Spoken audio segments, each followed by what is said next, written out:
El consumidor sí está dispuesto y busca soluciones sustentables. El problema está en cuando tiene que pagar más por ellas. Este tema que siempre hacen las plataformas y que nos distingue mucho, la redistribución, la democratización del turismo, que vaya a más manos. Rara vez se asocia con que el viaje gire alrededor de Airbnb. Te estás quedando en un lugar que cada uno es diferente, ¿no?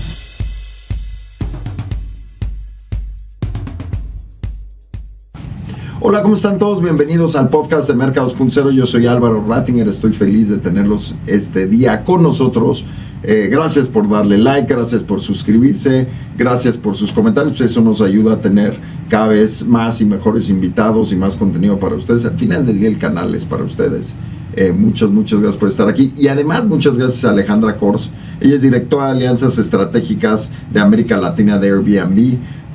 Evidentemente el currículum de Alejandra habla por sí solo. Ha tenido que trabajar en construcción de alianzas. Lo que más me llamó la atención es lo que has hecho con la UNESCO y el World Wildlife Fund, que se me hace padrísimo que hayas tenido que hacer eso. Y pues ahora este rol que llevas toda América Latina, y además para una empresa tan presente para el consumidor en términos de turismo como Airbnb. ¿Cómo acabaste en esto? Soy una gran fanática de varias cosas de las que dices, de el tema naturaleza, ¿no? El World Wildlife Fund, trabajar en temas de naturaleza me encanta. Soy gran fanática de los viajes y pues me trajo aquí en mi familia. De hecho, mis abuelos tuvieron una agencia de viajes muchísimo tiempo, cuando había agencias de viajes de que compras el boleto. Cuando le ganabas al boleto, cuando era negocio. Exactamente. Y pues de ahí, y la verdad es que de suerte, que se abrió una posición en Airbnb, apliqué y pues sí, es algo que me apasiona, los viajes, conocer, ¿no? Oye, y además qué padre arrancar, por supuesto toda América Latina, pero arrancar en México, que es el 6º lugar en número de visitantes el año pasado, ¿no? Y aquí anotaba, Francia, España, Estados Unidos, Italia, Turquía y México.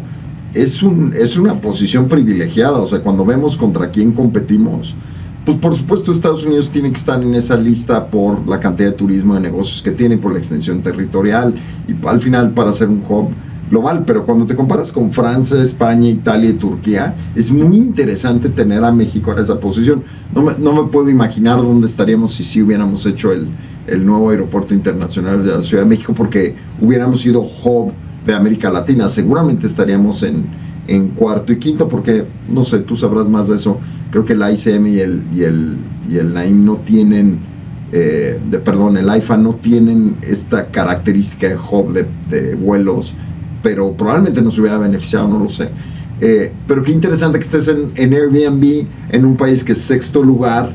Sí se nota en reservaciones. Sí, es importante. A ver, para Latinoamérica, México y Brasil son de los top hasta arriba. México es súper importante y ha sido un lugar que ha seguido creciendo con el tiempo y lo vemos, ¿no? Vemos más gente viajando, más mexicanos viajando también, pero también más extranjeros viniendo. Y de hecho la oficina de Airbnb en México la abrimos en el 2017 y antes veíamos más extranjeros usando la plataforma y ahora también ha crecido eso. Entonces ya estamos como 50% o más mexicanos y el otro porcentaje extranjeros. Y bueno, esto para mí es como algo bastante, no sé si la palabra es como obvio sin que se oiga mal, pero porque México es un país tan privilegiado en varias cosas, ¿no? En donde estamos ubicados, ¿no? Cerca de Estados Unidos, en un lugar como climáticamente, digo, con todo el tema del clima, ¿no? Pero tenemos biodiversidad increíble, o sea, tenemos la Baja, tenemos Yucatán y tenemos el centro de México, entonces tenemos varios ecosistemas, culturalmente tenemos muchas cosas también, o sea, tenemos muchas comunidades que han vivido aquí indígenas hace mucho, muchas lenguas, la comida, la gastronomía es increíble, entonces tenemos mucho que ofrecer y por eso México se comporta, digamos, así de bien, ¿no?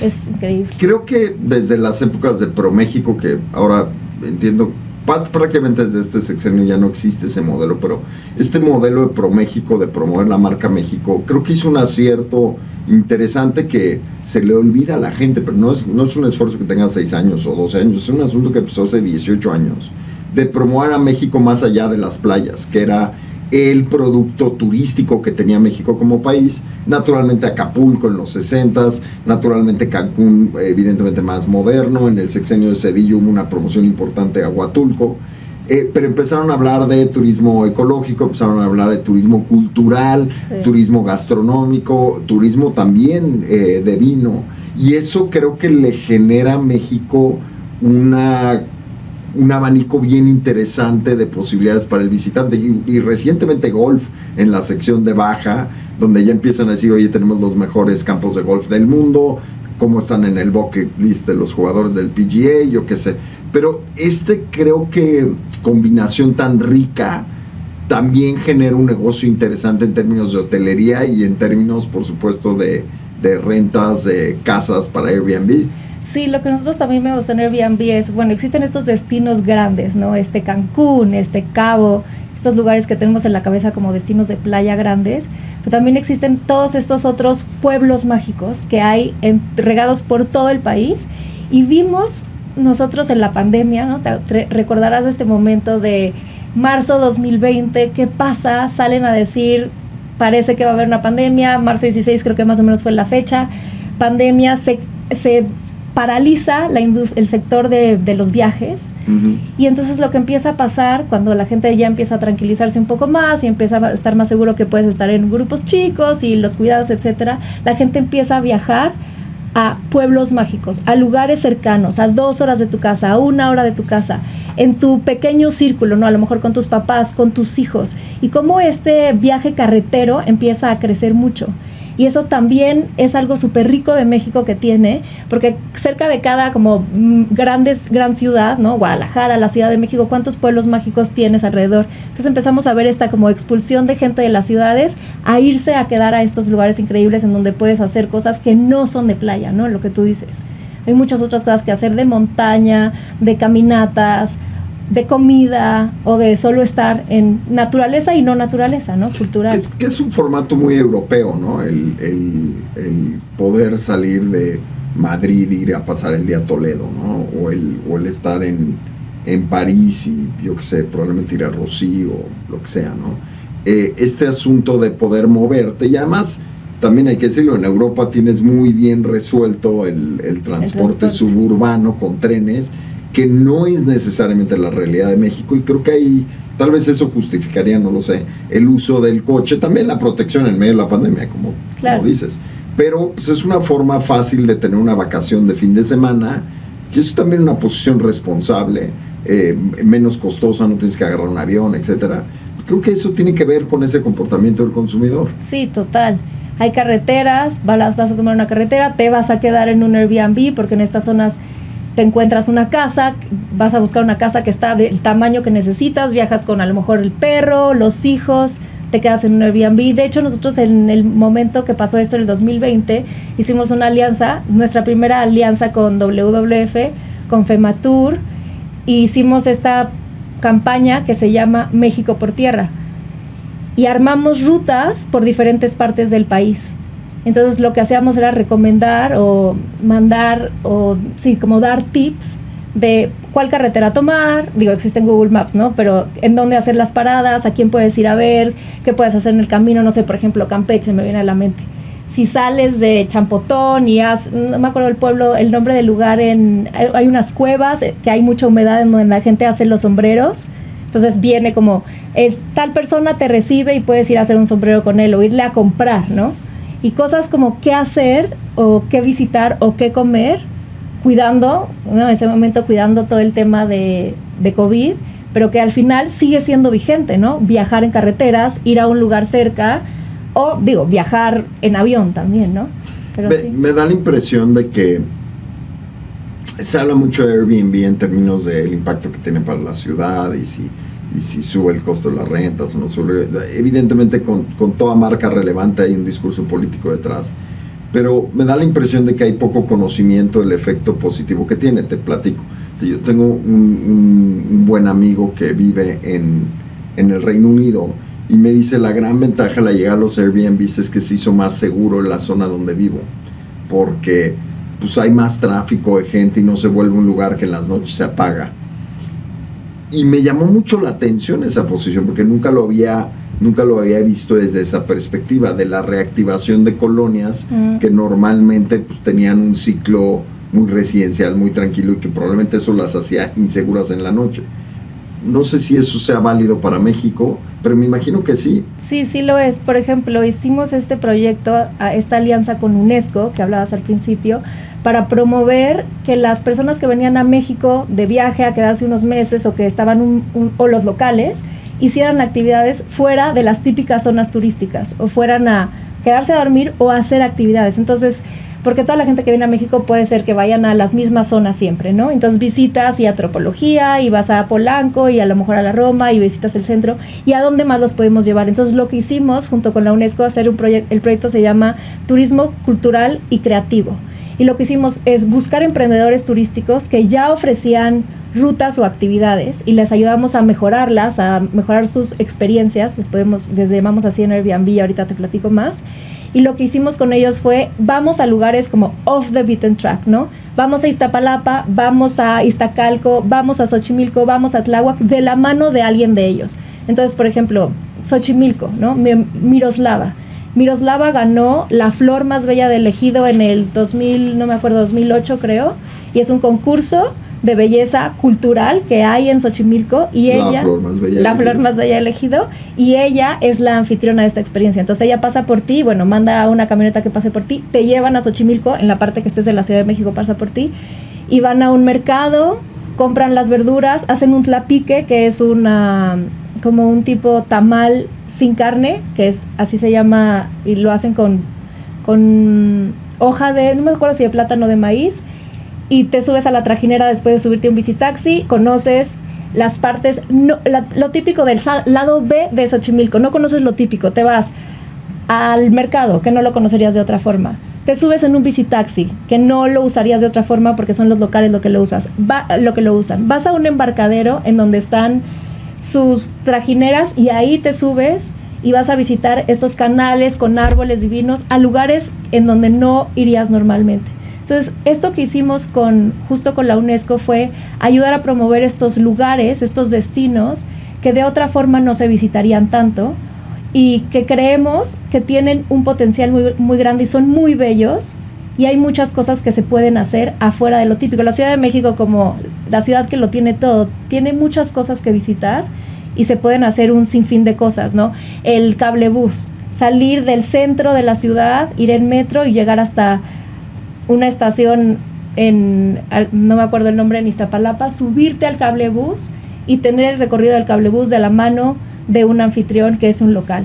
Entonces, ir a Tlalpan, a lo mejor a Tlalpan, las fuentes brotantes, ir a hacer chocolate en otra zona de la Cuauhtémoc, pero que no hemos visitado. Entonces, esta parte de llevar este dinero del turismo a otras manos, ¿no? Este tema que siempre hacen las plataformas y que nos distingue mucho, la redistribución, la democratización del turismo, que vaya a más manos. Es que es interesante lo que dices de Xochimilco, porque al final del día la extensión de los canales de Xochimilco es importante, y hay una gran diferencia lo que te puede llevar la trajinera a la zona donde se consume mucha comida sembrada en Xochimilco. La Ciudad de México es el principal consumidor de lo que se siembra en la zona, y de repente cuando te sales, había un proyecto hace algunos años donde podías tener una suscripción y te llevaban el producto, lo que se sembraba.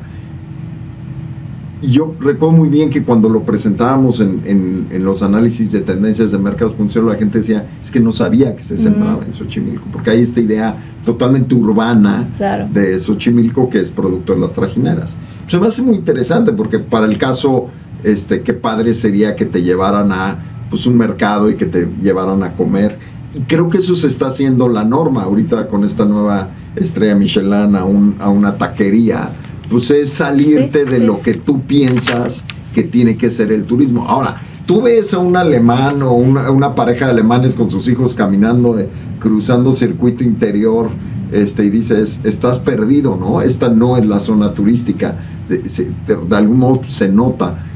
y yo no sé, yo te pregunto a ti, si la Ciudad de México en particular es realmente receptora y amable con el turista que se sale de los lugares turísticos. Somos muy buenos con el turista en esas zonas, ¿somos tan buenos en otras? Yo pensaría que sí. Yo creo que los chilangos o las personas que viven en la ciudad en general son como amables y siempre tienen una respuesta aunque no la sepan, y yo creo que sí hay lugares que son más de vocación turística naturalmente, pero sí hay mucho interés de otras personas de otras zonas en recibir turistas. O sea, por ejemplo, también conocemos a una señora que se llama Sandra, que vive en Xochimilco y que tiene abejas, y ella nunca se había relacionado con las abejas y el turista. Y dice, bueno, yo las tengo. Ella lo que hace es recupera o salva, no sé si alguien va a construir una casa y de repente se encontró un panal, le llama y ella los va salvando. Entonces ahora dice, bueno, así como Miroslava, porque conoció a Miroslava, lleva a la gente aquí a las trajineras, ¿por qué no traerlos aquí? Entonces yo creo que sí hay mucha, como esta capacidad del mexicano emprendedor que, ¿por qué no? Quisiera también poderle al vender al turista o una actividad, o un taco, o llevarlo. Yo creo que sí, hay zonas de la ciudad que todavía tenemos mucho por descubrir, ¿no? Hasta nosotros como mexicanos, ¿no? Como claro, viviendo en la ciudad, ¿cuántas veces te sorprende tu misma ciudad? Entonces, yo creo que sí, trabajando de la mano de UNESCO también te das cuenta de todo el patrimonio inmaterial, o sea, todas como las cosas culturales que tenemos o las cosas que hacemos en el día a día, que a lo mejor para un extranjero llaman mucho la atención, no, o sea, desde la lucha libre, ¿no? Para nosotros, ¿hace claro, cuánto no vas a la lucha libre? Claro, no, tengo años, la última vez que fui era un adolescente, no he ido hace años. Pero es una experiencia que es padrísima, además es padrísima compartirla con alguien que no es mexicano, porque entonces es una mecánica diferente de lo que es la lucha libre. Exacto, y se pone a preguntarte, ¿pero por qué pasa? ¿Y cuáles son los dos grupos? ¿Y por qué gritan? ¿Y cuánto tiempo dura? Y, ¿no? Entonces, claro que es todo lo que pasa antes y de dónde son, ¿no? De dónde crecieron estos luchadores y, si son de Tepito y en dónde entrenaban y por qué hay esta cultura de la lucha libre y algo también muy mexicano, ¿no? Frida, ¿no? ¿Cuántos mexicanos cuántas personas extranjeras vienen a México y dicen, quiero hacer Frida, quiero ver cosas de Frida, quiero hacer cosas de lucha libre, quiero comer tacos, ¿no? ¿Cuántas cosas hay en la ciudad que puedes hacer, ¿no? Y alrededor de Frida Kahlo, todo lo que hay en Coyoacán. Y todas las cosas que puedes ir a hacer, todas las cosas que puedes visitar. Y algo que también estamos viendo mucho es que los viajeros buscan más temas de sustentabilidad. Entonces, tenemos filtros en la plataforma que puedes poner, como que la casa tenga, por ejemplo, paneles solares, ¿no? O que hay categorías, paneles solares o, no me acuerdo el segundo, como temas de basura. Y hay también una parte en la plataforma, no sé si has visto, que se llama categorías. Entonces te pone como casas que están off the grid, que no tienen electricidad. Bueno, eso es, hay que ir fuera de la Ciudad de México muchas veces para visitarlas. A lo mejor una casa en alguna parte en Oaxaca y tiene energía eléctrica. Entonces, estamos viendo, no tiene energía eléctrica, ¿no? Estamos viendo también que hay mucho interés de, sobre todo los jóvenes, pero todos, de hacer este tipo de viajes más sustentables. Y nos lleva al tema de viajes de naturaleza también. O sea, quieren quedarse en un Airbnb que tenga prácticas sustentables, pero las actividades que va a hacer, porque parte del viaje es dónde te quedas y qué vas a hacer, ¿no? Entonces, ¿qué vas a hacer? Y por eso nuestra alianza con UNESCO. Entonces, ¿qué vas a hacer? ¿Quién te ofrece una actividad que sea sustentable, ¿no? Que sea, en Baja tenemos un proyecto que ya te platicaré de turismo regenerativo, de los 7 imperdibles, así le llamamos, o qué vamos a, y ahorita entro a detalle, qué vamos a hacer en tema de, o sea, desde con quién voy a convivir y cómo el dinero que voy a dejar se va a quedar en comunidades locales, ¿no? No con alguien que puso una empresa, un extranjero que me está llevando a un lugar, ¿no? Es un local que me va a llevar a conocer un cenote, ¿no? Si voy a Yucatán. Y el cómo ayudas desde el turismo comunitario. Entonces, todas estas cosas desde Airbnb las vemos desde una perspectiva de cómo ayudar desde el tema del turismo a redistribuir el turismo a empresas más chicas, a cooperativas, cómo el dinero también les puede llegar, el dinero del turismo, a todas esas manos. Y tú ves que el consumidor está dispuesto a pagar, porque el problema que veo yo con las estrategias de sustentabilidad, y es algo que venimos viendo en en los estudios de la revista hace, quiero decir, 10 años, Wow. es que el consumidor sí está dispuesto y busca soluciones sustentables. El problema está en cuando tiene que pagar más por ellas. Tú ves que en términos de turismo el consumidor está diciendo, ok, va, híjole, sí quiero una casa con paneles solares, y quiero que sea off the grid, y quiero que sea responsable en el manejo de la materia orgánica que genera, pero me va a costar 15% más. Lo pagan. Yo creería que hay algunos pocos que lo empiezan a pagar. Y yo lo que vemos es que les interesa, ¿no? Pueden buscar, las búsquedas son muy grandes. A lo mejor reservan y a lo mejor no van a buscar solamente el lugar que tenía paneles solares, pero sí van a buscar que lo que hagan alrededor les sea bueno con la naturaleza o no deje una huella negativa. O a lo mejor ir a un lugar a donde, por ejemplo, en La Baja. En La Baja vemos que trabajamos con el Fideicomiso y con la Secretaría de Turismo de Baja California Sur y WWF en un proyecto. Y los del Fideicomiso nos han dicho mucho. Cuando ellos son como el Pro México de Baja California Sur, ¿no? Ellos promueven que la gente viaje a La Baja y se han dado cuenta que la gente que va a La Baja es un perfil de turista diferente al que hay en el resto del país. Y es este tipo de perfil diferente que no va a ir a la playa por acostarse en un camastro, tomarse una margarita y como el turista de Cancún, va más a la aventura. Es un turista que está dispuesto a pagar un poco más, porque La Baja en general es un poco más cara, ¿no? Bueno, yo diría bastante más cara. El vuelo es más caro, la comida es más cara, todo es más exacto, caro. Y está como un poco... más aislado. Más aislado, van muchas personas de Estados Unidos, al final pues hay muchos dólares y es todo más caro. Entonces lo que van a hacer ellos es un turismo más de aventura que saben que es más caro. Entonces es el proyecto que hicimos con ellos y por qué lo escogimos es ir al mar, salir al mar a ver animales. Entonces, ¿qué es lo que pasa en La Baja? La Baja está localizado en un lugar en donde hay un arrecife de coral enorme, Cabo Pulmo, que es el arrecife de coral más grande, que está más al norte del planeta Tierra, Cabo Pulmo. Y luego hay lugares, bueno, Jacques Cousteau vivió ahí y le encantaba el famoso Mar de Cortés, el acuario del mundo. Y en el acuario, en el Mar de Cortés y también en la parte de afuera, hay una época del año en donde las ballenas grises, las ballenas jorobadas, las ballenas azules bajan y tienen ahí a sus crías. Entonces se vuelve un hotspot del planeta en donde hay esos animales. Digo, en Mauricios también hay otras partes del mundo, de las Azores, ¿no? Pero en México sucede, en Baja California Sur sucede. Entonces eso cuesta más, ¿no? El turista está yendo ahí, volando, pagando una lancha de una persona que tiene unos documentos, papeles, permisos para llevarte a ver la ballena azul, que tienes que a lo mejor ir 2 horas, tienes que llegar a La Paz, manejar 4 horas a Loreto y de Loreto buscar una ballena azul en la mitad del mar. Son animales pelágicos que viven en donde sea y a lo mejor los vas a ver. Entonces lo que decía Chuy del Fideicomiso de Baja California Sur es, sí hay hay zonas receptoras en México de este tipo de turismo que están dispuestos a pagar más. A lo mejor no están dispuestos a pagar más en otra zona, pero en Baja California Sur sí. Entonces, nada más para redondear el proyecto de Baja, se llama Los 7 Imperdibles de Baja California Sur, o Big 7. ¿Tú te acuerdas? O no, yo no he ido a África, pero a lo mejor tú has ido a África. Yo no he ido a África, pero bueno, después de escuchar lo que me estás diciendo, creo que prefiero ir a Baja, a Los 7 Imperdibles. En África, la verdad ahorita se me fue, creo que en Kenia, hicieron el Big 5. Si tú vas a un safari en África, tienes que llevar un checklist y al menos ver a los 5 grandes, ¿no? El rinoceronte, claro, el elefante, el león. El león, claro. Entonces, en La Baja quisimos hacer, junto con WWF, un Big 7. ¿Cuáles son los 7 imperdibles de La Baja? Entonces, en La Baja hay tiburón ballena, enfrente, en La Paz, hay de diciembre a mayo, más o menos. Están nadando en el Mogote, que es una parte de arena que hay a la izquierda en La Paz, es una bahía y está a la izquierda. Ahí están nadando, puedes ir a nadar con ellos.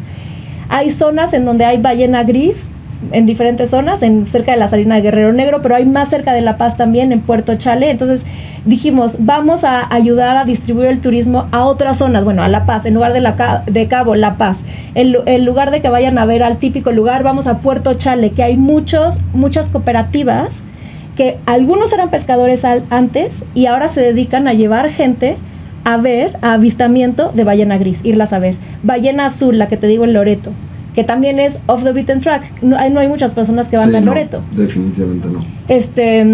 Loreto es uno de esos desarrollos, la verdad, huérfanos en este país, ¿no? De la famosa escalera náutica que nada más no voló. Yo creo que, me da pena decirlo, pero yo creo que se ha olvidado por la política pública. Yo he ido a Loreto y me parece precioso. En algún momento hubo torneos de tenis ahí en los 80s. O sea, prometía que iba a hacer mucho y acabó con relativamente pocos hoteles y poco crecimiento, pero es un lugar idílico. Es divino, el shock del mar y el desierto es algo impactante, impresionante, ¿no? Y eso es lo que tienen muchos paisajes de la Baja. También hay tortugas que van a anidar ahí una época del año, lobos marinos que puedes ver en la isla Espíritu Santo. Entonces, alrededor de estas especies, lo que hicimos fue promover que haya cooperativas o empresas chicas que se dedican a llevar a personas a ver estos animales. Oye, ¿y es una propiedad que rentas para ver eso o es un grupo de propiedades que pusiste cerca de estas Big Seven? Muy buena pregunta. Entonces, Airbnb tiene, y tal vez por ahí tendría que haber empezado, tiene este negocio gigante que es alojamientos, ¿no? Entonces, te puedes ir a quedar a donde quieras, bueno, lo buscas en la plataforma, quiero que tenga 2 cuartos, que sea Superhost, y tiene otras cosas que se llama experiencias. Estas Big Seven son experiencias. ¿Las 7 individuales o es una que puedes tener las 7? Individuales. Son individuales. Ah, pues qué padre para ustedes. Entonces tengo que sacar 7 noches. Y mínimo. no te tienes que quedar a dormir con nosotros. Te puedes quedar en donde quieras. Puede ser un local que va a hacer esta experiencia. O te puedes quedar a dormir en un Airbnb. Te puedes quedar a dormir en un hotel. Y puedes hacer esta actividad. Se llama experiencia. Entonces tú la reservas. Y lo que hacen es te citan en el muelle de tal lugar. Ah, esto no está atado a hospedaje. No está atado a hospedaje. Okay. Y vas a hacer la actividad. Es una actividad turística. Nosotros le llamamos experiencias. Y lo que tiene de mágico esto de las experiencias es que te lleva a un local. Experto, puede ser que sea experto porque hay unos que son biólogos, oceanógrafos, o se han dedicado toda la vida y eran pescadores y conocen a los animales. Y te llevan a este lugar y conoces vas a hacer la experiencia de 2 o 3 horas.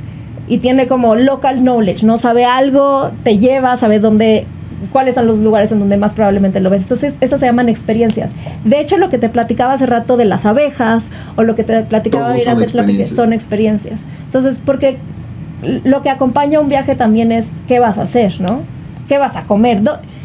Te gastas dinero en comer, en muchas cosas alrededor de los viajes. Se habla mucho en marketing de storytelling. En realidad, storytelling no es otra cosa más que un hilo de experiencias y momentos. No puedes contar una historia si no está llena de la comida que tuviste con tus amigos, o yo qué sé, si te gusta el puro que te fumaste en una terraza y te reíste, o la playa que caminaste con tu esposa. Eso es lo que genera la historia. La historia no puede, tristemente, yo creo que alguien me va a querer matar en los comentarios, la historia no es un momento, la historia es una suma, un hilo de momentos. Por eso es que puedes contar una historia de tu vida, una historia de tu matrimonio, una historia de una amistad. Es una serie de experiencias, y si te pierdes las experiencias es una historia totalmente diferente que si las viviste. Ahora, yo te preguntaría, en México, pues tú debes conocer, porque estás a cargo de alianzas, debes conocer las experiencias más padres, más interesantes, las propiedades más interesantes para este tipo de actividades en México. ¿Cuál es tu favorita? ¿Cuál te viene a la mente? Pues me vienen muchas. Luego te voy a pasar mis favoritas que tengo como en wishlist. En Airbnb se pueden hacer tus wishlist de los lugares a donde quieres ir y la puedes compartir con tus amigos. Por ver tu wishlist. Bueno, tengo wishlist de dónde quedarte de casas, pero tengo wishlist de experiencias. Mi experiencia favorita ahorita en mi vida, como la que recientemente hice, fue la del tiburón ballena. Ir a nadar con el pez más grande del mundo, que es el tiburón ballena, no sé si has visto cómo es un tiburón ballena. Sí, lo he visto. Mi hijo es fan de los tiburones. Desde que era chico me tuvo que soplar todo, desde la mitología del megalodón hasta los black tips, los chicos. O sea, todos me los he chutado. Ya te lo sabes. Bueno, esas me gustan mucho, pero también en Yucatán hay unas increíbles que me gustan mucho. Y acabo de ir a Yucatán, de hecho, en abril, y fui con Rafa a hacer su experiencia. Él tiene bicis y te lleva a 3 cenotes en bici. Entonces, Rafa es parte del proyecto que hicimos otra vez con la UNESCO. Hicimos uno en Ciudad de México y otro en Yucatán, junto con Cefotur en Yucatán, que es la Secretaría del Fomento al Turismo en Yucatán, y una asociación civil que se llama, una cooperativa, perdón, que es una cooperativa de cooperativas rurales, que se llama Coshmaya. Y con ellos hicimos un proyecto que se llama Mejora de las Capacidades del Turismo Rural Comunitario. Entonces, queremos ayudar a llevar turismo a comunidades rurales que tienen cenotes, que tienen, a lo mejor hacen barro, que a lo mejor te enseñan a hacer de comer, a hacer una cochinita. Y este señor, bueno, no es que tenga un cenote, pero él tiene bicis, sales de Mérida, y esa es de mis favoritas. Llevé a mis primos, mi familia. La verdad es muy divertido porque te llevan en bici y hace muchísimo calor en Mérida, vas andando en bici y de repente, y ahorita fui en abril y fue como un momento de no tanto calor, y de repente te sorprende porque es la zona, ves que hay una zona en donde, bueno, si tenemos hijos, los que tenemos hijos que les encantan los meteoritos, que cayó un meteorito en Yucatán hace muchísimos, ¿no? Entonces hay un cinturón de meteoritos, de cenotes hechos por los meteoritos. Entonces hay una zona que está llena de cenotes. Entonces vas andando en bici y de repente de la nada te sorprende que cuando ya te estás asando, ahí hay un cenote. Te echas al cenote que está otra vez fuera de la típica zona turística. No fue el cenote que todo el mundo va, que tiene la cuerdita, que te echas con el chaleco, que es un cenote que no hay nadie.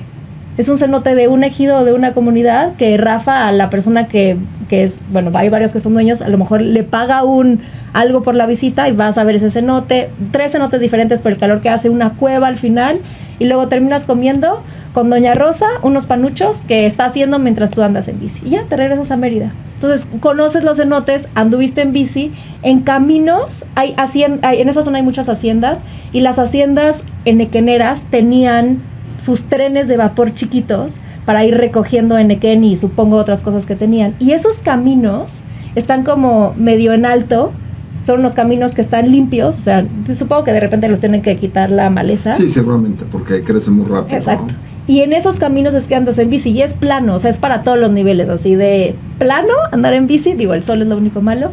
Y esas son mis experiencias favoritas. Convives con Rafa, que es un amante de las bicis, y él en su tiempo, cuando... ¿Tienes que reservar mucho tiempo antes o es relativamente fácil? No, fácil, o sea... O sea, vas a reservar ya ahorita una vuelta si con Rafa. Tú te metes aquí con Rafa, dice que conoce en bicicleta 3 cenotes ocultos en el Mayab, y dice que el miércoles 29, o sea, mañana, hay lugar a las 8 de la mañana.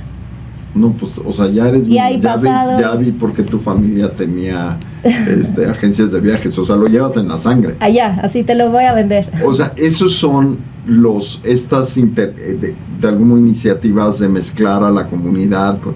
Me da mucho gusto que nos lo platiques, porque hay la idea, curiosamente hay la idea de que Airbnb es simple y sencillamente un espacio de renta de habitaciones para ir y tener vacaciones, pero rara vez se asocia con que el viaje gire alrededor de Airbnb. Normalmente es pues, nada más el cuarto donde me quedo, la casa que rento, lo que sea, ¿no? Sí, que vas a un lugar, llegas al lugar a donde te vas a hospedar y a lo mejor ni viste al anfitrión, ¿no? Pero hay anfitriones que no son de experiencias necesariamente los de casas, que te dejan una lista de recomendaciones o están al pendiente de ti si necesitas, como a dónde quieres ir a comer o te ayuda a hacer una reserva al final. Eso es lo que para mí tiene mucha magia de Airbnb, que te estás quedando en un lugar que cada uno es diferente, ¿no? Tiene mucha personalidad. Y están subiendo el número de lugares Airbnb en México.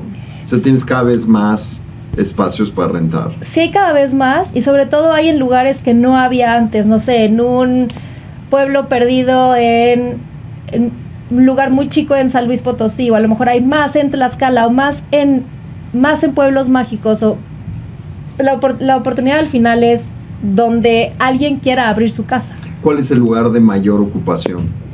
¿De mayor ocupación del país? Sí. Yo creo que depende de la época del año, ¿no? En vacaciones, en verano, o a lo mejor cuando los famosos Big Bears, o como les dicen a los osos canadienses que bajan, o sea, Cabo es importante, la Ciudad de México es grande, o sea, como los típicos destinos turísticos grandes de la ciudad, del país, Cancún, la Ciudad de México. Sí, aunque pensaría que la Ciudad de México y Cancún son... Lo que me interesaría saber es cuáles son estas joyas ocultas creo que a los que nos están viendo, cuáles son las joyas ocultas de Airbnb, y también, ¿por qué no? ¿Dónde está la oportunidad de invertir y poner un Airbnb? Porque pues también está el lado de negocio. Hay gente que compra o consigue o renta o hacen pool, o hay 1000 modelos para poder tener Airbnbs. Me imagino que también pues vale la pena saber hacia dónde moverte. ¿Hacia dónde crees tú que va la tendencia de turismo en México? Pues primero, pensando un poco en números, no estoy segura, pero mira, pensando un poco en números, el ingreso promedio por día el costo promedio por día de un Airbnb es 700 pesos, ¿no? Un anfitrión puede ganar hasta, si pone un Airbnb donde sea en el país, en promedio puede ganar, y con una buena ocupación, o sea que lo tiene disponible todo el año y se renta bastante bien, puede ganar 64,000 pesos al año o más, ¿no? Porque hay de todos los precios.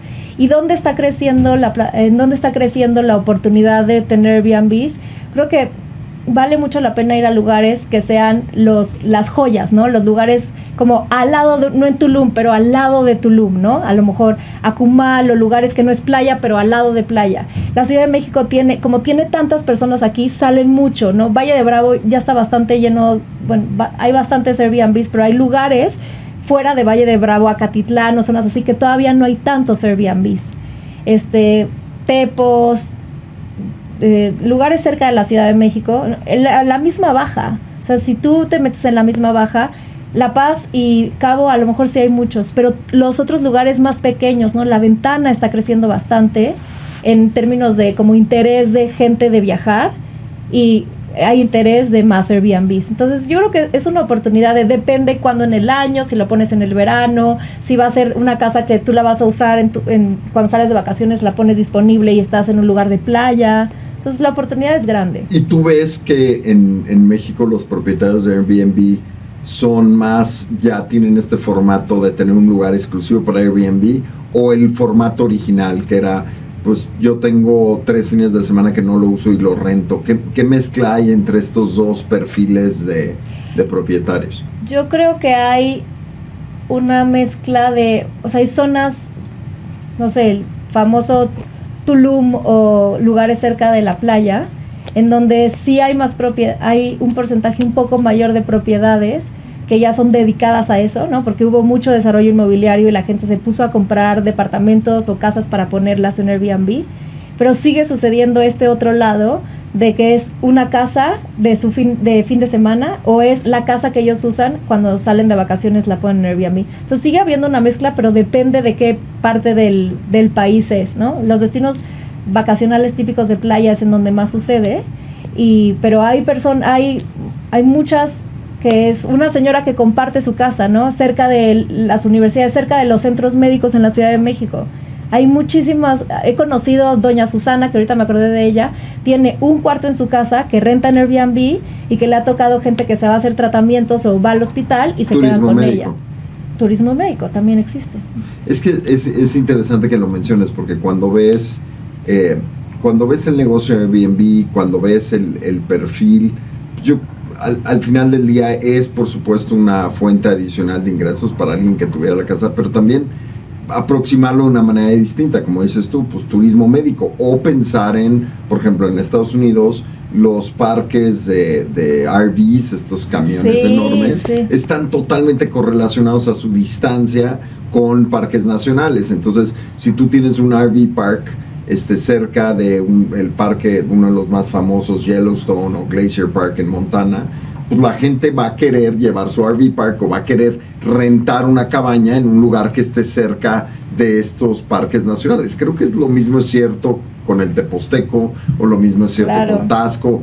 Hay que tener esta visión, creo que ciudad. Exacto.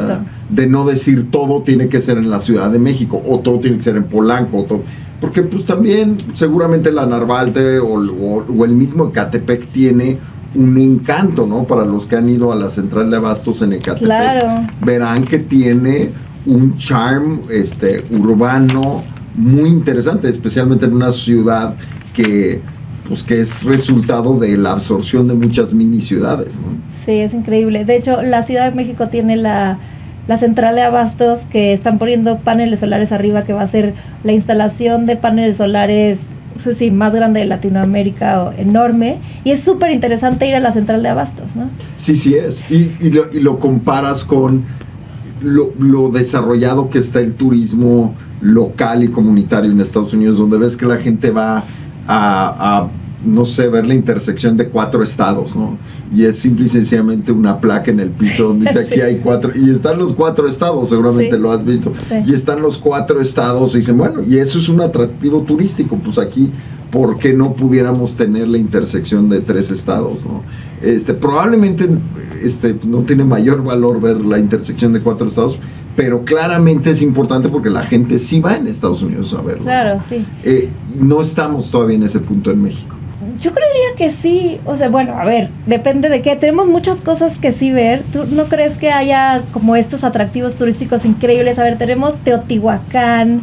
Pero son los obvios. Tú dices como unos joyas escondidas. Sí, lo que quiero decirte es que Estados Unidos ha sido muy capaz, y lo ves en su ranking de turismo, sí, muy capaz de generar turismo de la nada. Sí. De repente ves Chattanooga, o de repente ves algunos pueblos en la zona de Tennessee o en la zona de Texas, que dices, pues sí, está muy bonito y todo, pero pues a ver, ponte y compáralo con Tepoztlán, o compáralo contra Taxco, no tiene nada que ver. Sí. Taxco tiene una oferta brutal, o San Miguel de Allende tiene una oferta brutal, pero probablemente si comparas el número de visitantes de Tepoztlán contra Chattanooga, en una de esas pierde. Chattanooga es precioso, espero para los que nos están escuchando, Chattanooga es un lugar muy bonito, pero lo que te quiero decir es, no nos falta esta capacidad mercadológica de extraer turismo medio de la nada.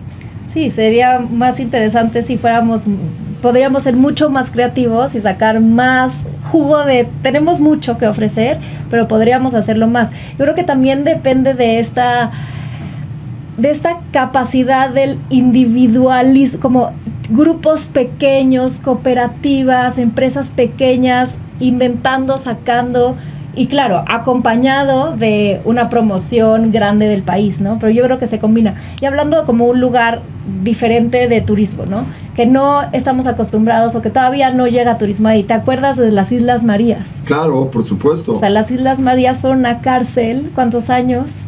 Y hace no tanto dejaron de ser cárcel, y lo están poco a poco desarrollando como destino turístico.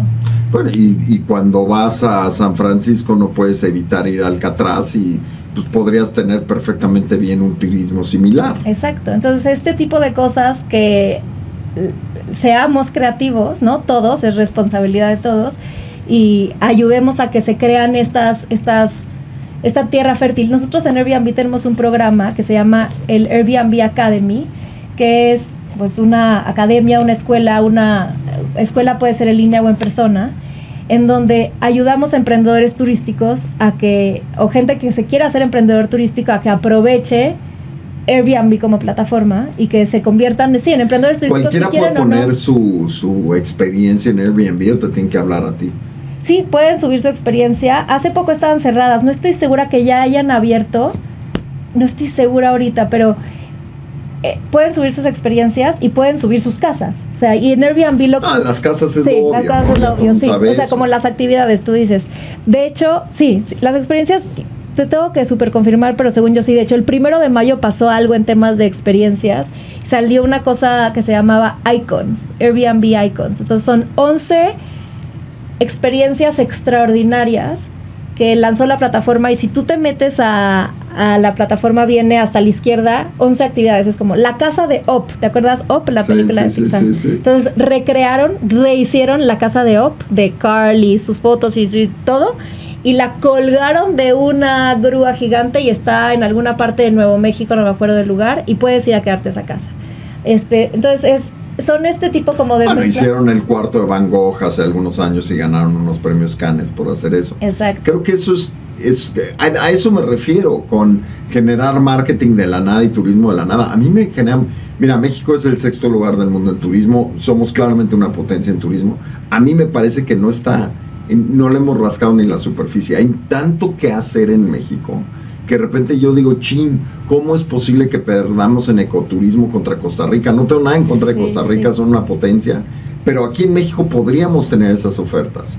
Pero nuestro ecoturismo está muy limitado a 3 o 4 zonas en México, ¿no? ¿Dónde queda la Huasteca Potosina? ¿Dónde queda la zona de Durango camino a Mazatlán? ¿Dónde queda? Por lo menos yo, que puedo decir con mucho gusto y honor que he recorrido gran parte del país, de repente digo, chin, ¿por qué no estamos haciendo más en Zacatecas? Claro, sí, hay que decirlo, tenemos problemas de inseguridad que de repente complican esto, ¿no? ¿Crees que eso figura en parte del reto de por qué no crecemos más? Sí, yo creo que sí es parte, pero no creería que fuera la causa. Yo creo que es más nuestra... Sé qué porcentaje de los mexicanos emprendemos. Bueno, yo no soy emprendedora, pero hemos emprendido un negocio, porque si alguien quiere montar una empresa de ecoturismo, hay que capacitar a los guías, hay que hacer las compras de, no sé, los kayaks para llevar a la gente. Entonces es el tema de emprender, de lanzarse a hacer. Claro, otra vez viene acompañado de si hay programas, si el gobierno apoya, pero yo creo más que es esta capacidad de emprender de la gente, acompañado de muchas otras cosas que ayudan, ¿no? Y que sea seguro, evidentemente ayuda, pero tenemos el potencial, tenemos la tierra, tenemos a la gente amable. O sea, México es de los países mejor calificados, y también en Airbnb de la cantidad de superhosts que tenemos, de lo amables que son. O sea, ¿cuál es el país con más superhosts del mundo? Me tienes que conseguir ese dato. Sí, te lo voy a conseguir. Sí, me gustaría saber dónde está México.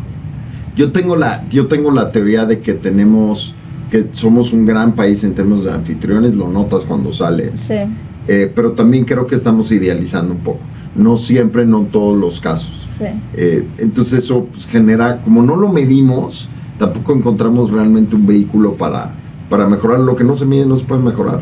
Sí. Ahora, innegablemente, tú ves el servicio de México y lo ves en los extranjeros, barre con la mayoría de los países, especialmente países que están aquí en la primera lista. ¿Sí? Yo no pensaría que tienen mejor servicio que en México, francamente.